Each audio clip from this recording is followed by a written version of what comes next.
Hey everyone, it's Steven. I am here today with a really special review from Denali National Park in Alaska. As you can see, it is late September and there is snow everywhere. This is kind of crazy. It's like 20 degrees right now.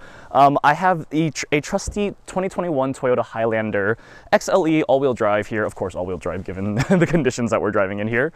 And I've been renting this for the past few days here while I was driving around Alaska. And this has been a really, really great car to have. Very spacious, comfortable, pretty much everything you would want in a Toyota. I borrowed this from National Car Rental in Anchorage at the airport, and I was really happy to see they had actually quite a lot of options. We had this, a Grand Cherokee, a CX-9, and a few other options that were available. I went with this Toyota Highlander since I've heard a lot about this car, and I recently drove the RAV4 and kind of wanted to see how those compare with each other. Toyota fully redesigned the Highlander in the 2020 model year. This is the 2021, so not too many new changes for this year. This is Toyota's entry in the very competitive mid-size SUV segment in America. So we've got 3 full rows, although I wouldn't call the 3rd row an actual full row here. It's a very cramped seats. But in general, this is a really competitive segment. You've got really strong competitors like the Mazda CX-9, the Jeep Grand Cherokee like I mentioned before, the Honda Pilot, also a very, very strong competitor in the segment, and the list kind of goes on and on. But I wanted to kind of talk through some of the things that make this car a bit more unique and probably will be a reason that people want to buy this. The 2021 Highlander starts at a base price of about $34,000, and that is for the base trim, so without all the bells and whistles and stuff like that. The trim I have here is actually the XLE all-wheel drive trim, so that one starts right at about $40,000. So obviously not cheap for this type of vehicle, but this has so much cargo capacity and so much reliability in it that I think a lot of people are really going to like this trim specifically. You get a lot of really nice safety features like blind spot monitors, rear cross traffic alerts. You don't get parking sensors, which I find a little strange in this segment, but otherwise you do get pretty much everything you would expect: radar, adaptive cruise control, things like that. A 3.5-liter V6 engine is standard across the entire lineup, so no matter what trim you get, you'll have the exact same engine, even in the new XSE, which is supposed to be their sporty version of this weird midsize SUV. But otherwise, it does give you 295 horsepower and 263 pound-feet of torque. These are obviously pretty good numbers. It gets you up to speed on highways very easily, a lot of passing speed, pretty reliable for anything you need it for in general, unless you're going to be doing some crazy drifting or something like that. Front-wheel drive is standard across the entire lineup. All-wheel drive is available for $1,500 to $2,000 depending on what trim you get, but otherwise the one I have here is the XLE all-wheel drive, so it does have the very famous Toyota torque vectoring dynamic all-wheel drive system, which basically allows you to adjust the power to all the different axles with varying power ratios, which is really exciting. And one final thing about the Highlander that gives it an edge over its competitors is its fuel efficiency. So you've actually got 21 city and 29 highway miles per gallon, which is actually almost class leading in this segment. The exterior of the 2021 Toyota Highlander is stylish, but not too overly aggressive. Your grille is pretty big, but not as big as like the Lexus or some of those crazy BMW grilles these days. But you do have a very nice stylish design language here. More interesting than the Honda, but less crazy than the Hyundais and Kias of the world, which kind of gives this a good niche to fill, and I feel like a lot of people will really enjoy the exterior style of this car. Like I said before, the grille is quite big, but I do really like these slats. They do look very stylish and fancy, and I think a lot of people will kind of appreciate that. The RAV4, it looks very similar, but I still feel like this looks way better than the RAV4. You've got some LED headlights and some incandescent turn signals, so not the fanciest thing in the segment, but they do look quite good and stylish. You do have some non-functional vents kind of all over the place on this car, but you do have an air intake at the very bottom, which is nice. Gives it a bit more of an aggressive look. I think Toyota is trying to lean towards the sporty side overall, which is kind of interesting. You do have 18-inch machine finish alloy wheels. Not the most stylish things in the segment, but honestly not bad either. They do look good from afar.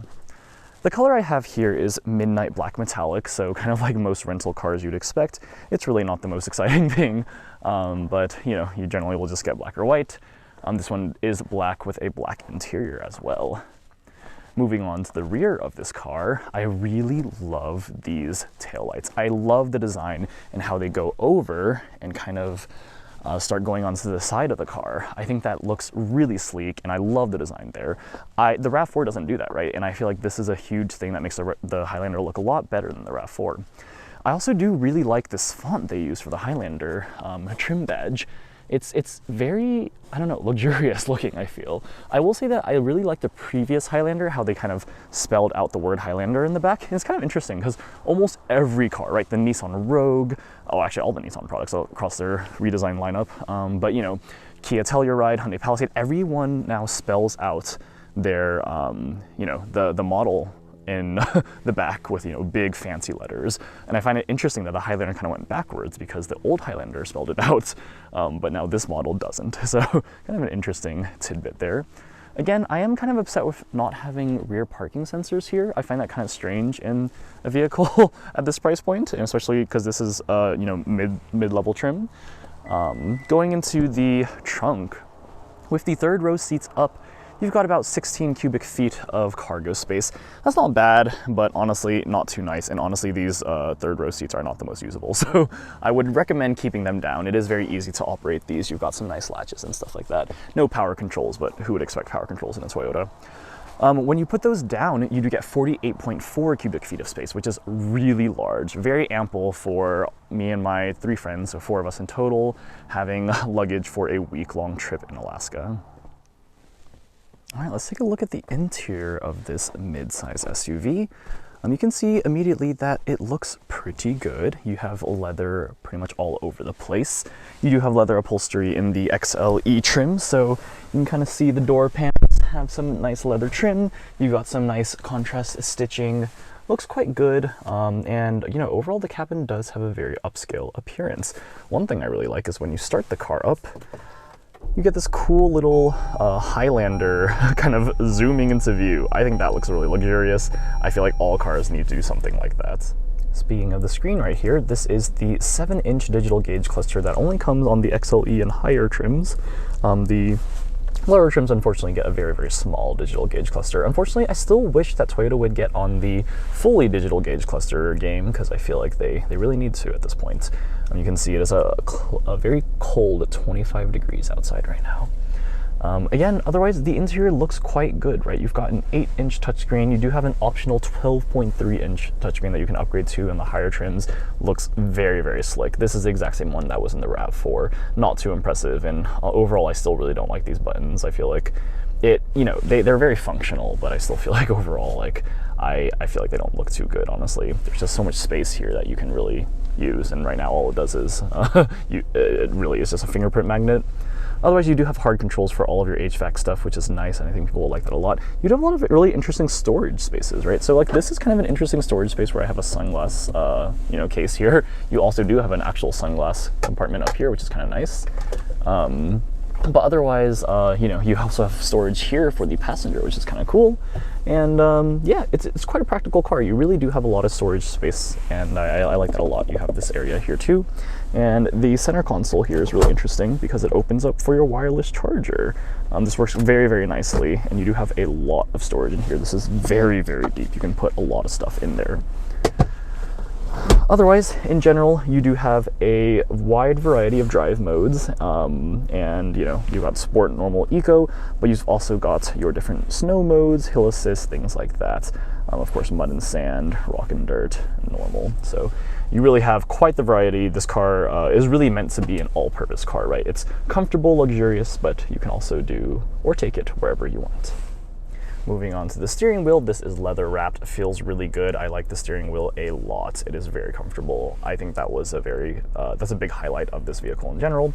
And you do have some interesting glossy black fingerprint magnet stuff here, but it does look pretty stylish. I do feel like the buttons, they're practical. I don't love the layout or anything, but I don't dislike it. It's really easy to use. The digital gauge cluster does have a few different things you can display. In general, I do like all of the different displays they have here. It's quick, it's responsive, it's easy to use. One thing I don't like is that I haven't figured out, I feel like there probably is a way, but I haven't figured out how to display the range on the screen. I kind of want to display how many miles I have left until I'm empty, but can't figure out a way to do that right now. Otherwise, adaptive cruise control does work quite well. You have the buttons on the side here, and I liked it a lot. It was very easy. The lane trace assist, very similar to the RAV4. I don't really want to cover it too much in depth, but very, very similar. I did also want to mention that you have tri-zone automatic climate control, and that is standard across all the trims, which is pretty cool.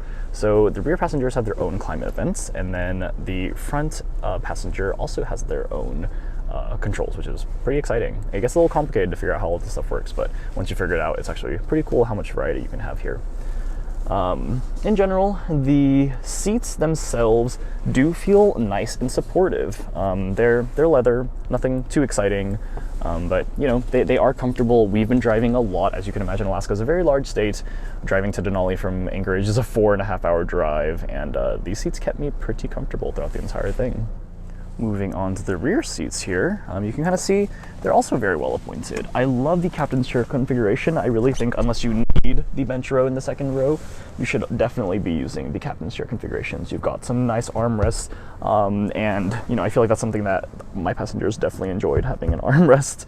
You've also got cup holders back here as well as some storage area as well. So overall, very nicely appointed. You've got 2 USB chargers here, and again, your own climate controls with an actual digital display. Pretty fancy, right?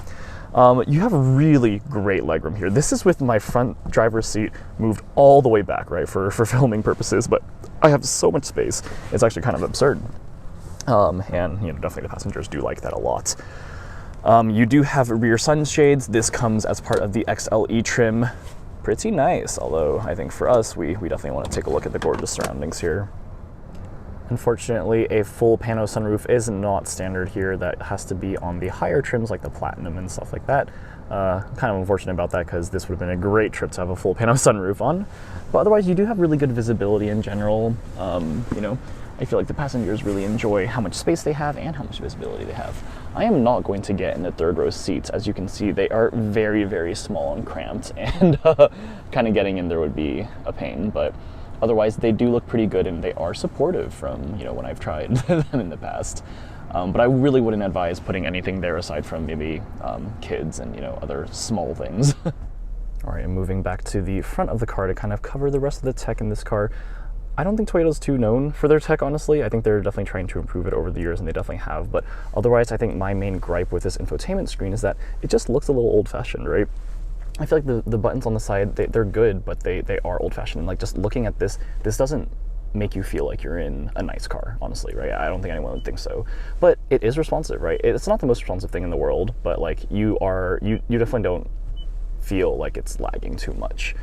There are definitely better ones out there these days, but in general, people will be satisfied with this touchscreen. The 12.3-inch one is a lot better, so highly recommend opting for that if you are, you know, very into your tech, like I am. You do have heated front seats. These are 3-way heated, so you can kind of adjust however you like. And otherwise, you do have a de-icer and some other things here, but like I said before, Toyota just really isn't known for their tech, and I don't think that's ever really going to be a standout for them. Hoping they change my mind on that in the future. But you know, for example, I really hate that they have this map button if you don't have the navigation package, right? Like, it doesn't really make sense. I feel like it's just teasing you at that point. Yeah, everything is responsive, easy to use. I think people will really like it. It feels really old-fashioned in my opinion, and I really hope they improve it over the years, and I definitely expect that within the next few years they will be doing some sort of redesign on a lot of their vehicles, you know, especially the Camry. I feel like they need a redesign for that one. And hopefully we'll improve the infotainment system. I feel like Toyota has gotten their styling down, and I really like that. Of course, they have the name brand reliability, but I feel like their tech really needs some work. Again, the digital gauge cluster would be really nice. You can display everything you want here, but you know, it's just not, it's cool. This is actually very responsive, but I just feel like in general, we need something a bit more futuristic and high tech, right? You're competing with things like Kia and Hyundai. They have gorgeous screens these days, and especially when you get to the luxury segments, you know, it's well known that Lexus is really lagging behind in terms of screens compared to some of their competitors. So driving the 2021 Toyota Highlander for the last week in Alaska has been really nice. I have to say, it is a really comfortable car for long car rides. Driving from Anchorage to Denali, like I said before, 4.5 hours.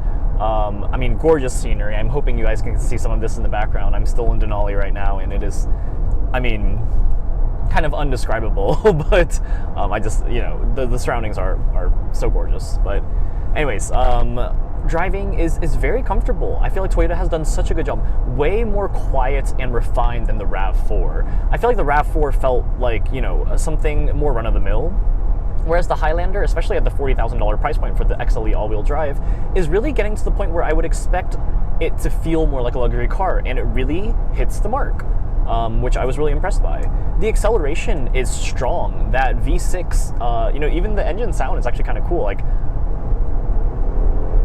I don't know if you can hear that, but you know, it sounds good, and you have ample passing power on the freeways, you know, and it's just, it's a very refined option, I think. And you have competitors like the CX-9 that are way more fun, way more agile, and you know, will handle better.